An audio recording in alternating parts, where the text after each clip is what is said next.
days. Working with Mr. Daniels gets easier because I am happy, but the work is really hard for me. He has written cat on the board and we talk about the sounds. I can only hear one sound, cat, but he says that the word cat has three separate sounds. It feels like he's telling me the sky is yellow. As I say each of the sounds, he has me tap them out with my fingers.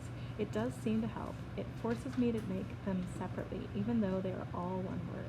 But it's a tiny word, and I worry what I'll do about whole books. Will I ever be able to do this?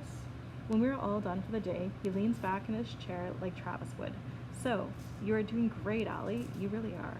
How are you feeling about all of this? I'm actually happy to do the extra work, and I never thought I'd ever say something like that. He smiles. Good. I'm glad. But, yeah?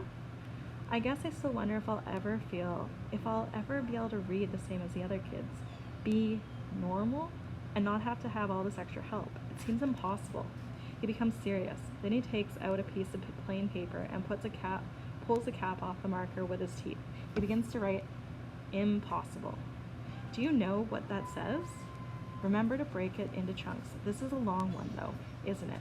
I nod, trying to sound it out. Important? No, but that's a good try. It says impossible, like you just said.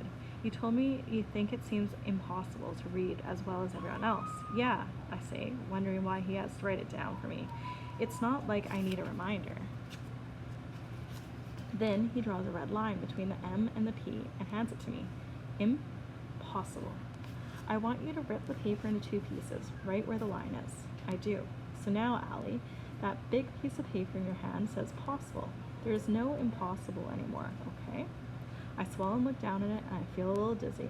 The way he says it makes me feel like it could actually be true. Now throw that piece of paper with the M into the trash. It's gone forever. I walk over to the garbage and drop it in. Watch it twist and spin as it falls. I look up and lock eyes with him and wish I had the words to tell him how grateful I am for his helping me. In the world of words, sometimes they just can't say everything. All right then, he nods. You head home. I have some homework to do or I'll lose my recess. Okay, I laugh, but I'm still thinking of the word on the paper. Thanks, I say, looking down at it. My pleasure, he replies and takes a folder out of his briefcase. I stare at the word possible all the way down the hallway. I study the red color, I draw my fingers over the letters, I even smell the paper so I can take it in somehow. I really want to believe.